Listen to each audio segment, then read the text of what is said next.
man la adjudant chef El Hadj Moussa Diouf commandant de la sous-brigade d'hygiène de Mbao. waaw opération bi ñu doon def suñu régional moo ñu ko ordonné woon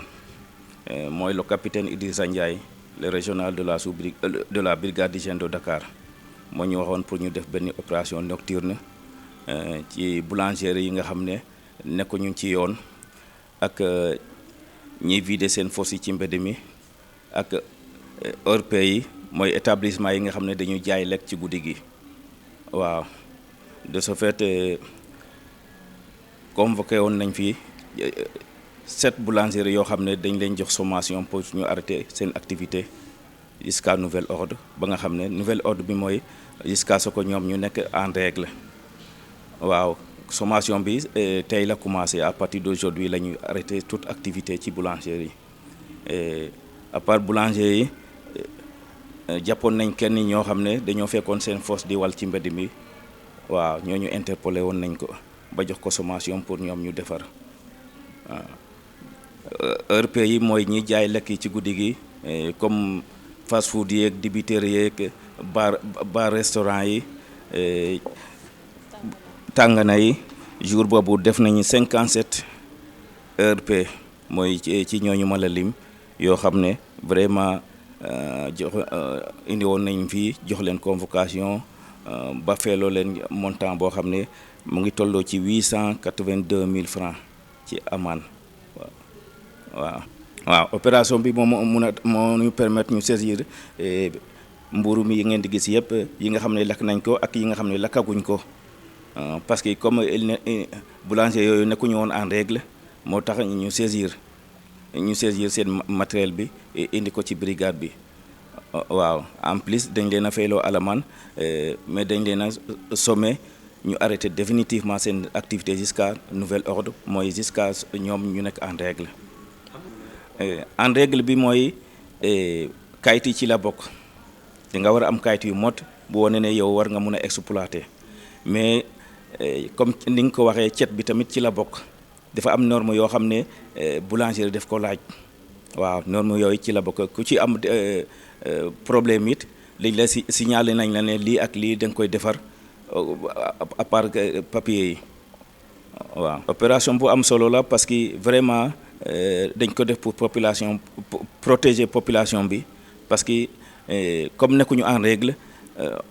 four yi am na défaut yoo xam ne ñu ngi ci mun na am contamination yoo xam ne day indi aliment bi doon aliment boo xam ne impropre à la consommation humaine moo tax ñu saisir ko. li may mujjee wax mooy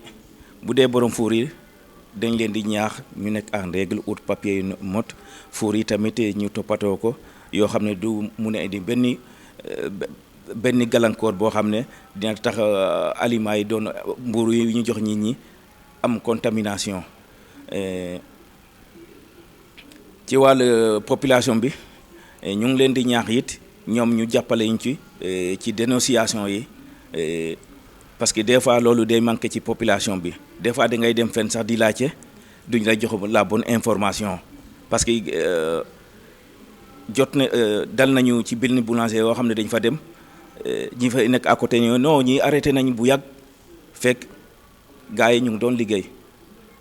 waaw gars yi ñu ngi doon liggéey mais je ne sais pas ndax dañoo seen wala dañoo dégg daw mais mburu baa ngi woon ci biir te population bi ne ñi fa nekkoon ne ñu ñiy liggéeyatuñu ñoom it population bi il faut que ñu jàppale ñu ci dénonciation bi pour au moins waaw ñu mun a kii ñëpp merci. feeti Noël yi ñu jëm nii war nañ moytu ci lu bari ci wàllu aliment yi ñuy lekk parce que bu dee mbuuru mi au moins war na xool ndax mbuuru mi est-ce que four bi ñoom mënuñu wax ne four bi am na kayit mais ñu xool four bi seet na wala seetul pour au moins ñu dénoncer ko mais en plus bu dul mbuuru mi boisson yi bien vrai que ñu ngi contrôler boutique yi chaque jour mais am na yoo xam ne mënuñu gis lépp waaw mun na am yoo xam ne daf ñu échappé kon ñoom it war nañu am kii pour dénoncer yeneen kii pratiques yi surtout ginaar yi suñu mbokku pël yi bëgg nañ ginaar lool waaw mais war nañu dimbale vraiment pour importer yi nga xam ne dañ ko fi tere ku ko gis fenn ñu mun ko dénoncer pour au moins ñun ñu xam nan la ñuy def waaw pour mun a protéger ñëpp waaw viande bi it c'est la même chose waaw parce que des fois nga gis koo xam ne gis na ñu rey ci ñu rey lu jur boo xam ne woor na ñëpp ne jur bi de wérut waaw ñi koy rey nag duñ ko rey ci abattage yi waaw abattage clandestin lañ koy defee vraiment ku ko gis nga mun ko dénoncer it ñun ñu xam ne comment opérer pour mun a jàpp kooku teg ko ci yoon. waaw dénonciation boobu moom bokk na ci piliers yi gën a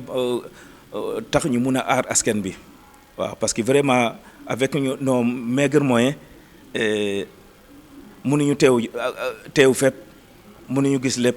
mais population bi bu ñu jàppale ci dénonciation yooyu dina tax ñu mun a régler lu bari. L'opération c'est une opération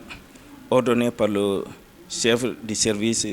régional de Dakar, le capitaine Idrissa Ndiaye, qui nous a donné l'ordre de faire cette opération-là nocturne sur les boulangers qui ne sont pas en règle, et les ERP vendant les aliments la nuit qui ne sont pas en règle ou qui ne protègent pas les aliments.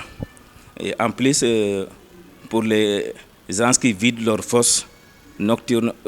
la nuit avec des pompes, cette opération nous a poussé à faire 7 boulangers dont on les a sommés d'arrêter définitivement toute activité de la boulangerie jusqu'à nouvel ordre, c'est-à-dire jusqu'à ce qu'ils soient en règle. Nous a permis aussi de saisir du pain cuit et du pain en pâte qui n'est pas encore cuit, d'une valeur équivaut à un montant de 257 500 francs. Ce jour-là, dans ces 2 jours, on a interpellé 57 établissements dont des fast-food, des bars-restaurants, des gargotes. Oui, ils ne sont pas en règle sur le plan des documents. Parce que pour exercer le métier, il faut avoir des documents qui réglementent ton travail. En plus de la réglementation des documents, il y a un manque d'hygiène à l'intérieur de ces établissements, ce qui nous a poussé à leur donner une sommation de cesser toute activité dans ces boulangeries jusqu'à nouvel ordre, c'est-à-dire à ce qu'il y ait des papiers conformes. Et on les a donné des recommandations jusqu'à ce que toutes les recommandations soient exécutées à la lettre. Nous allons vers les fêtes. Ce que j'exhorte à la population, c'est d'augmenter plus de vigilance et plus de dénonciation envers ceux qui vendent ces aliments-là. Parce que nous, on contrôle les ERP tous les jours, mais des fois, il y a ce qui nous échappe. Parce que nul n'est infaillible. Il y a ce qui nous échappe. Mais il faut qu'avec l'appui de la population, s'ils dénoncent, on pourra vraiment empêcher ces malfaiteurs de vendre des aliments impropres à la consommation. Oui, ça va de la sécurité de la population, mais des fois, les Sénégalais n'ont pas l'habitude de dénoncer pour ne pas avoir des contentieux avec le voisin. Ils ne veulent pas dénoncer. Mais vraiment, on veut que ces populations augmentent les dénonciations pour au moins on puisse traquer les malfaiteurs. Et plus de vigilance encore. Et le dernier mot, c'est vous remercier et vraiment et appeler la population à plus de dénonciation et plus de vigilance. Merci.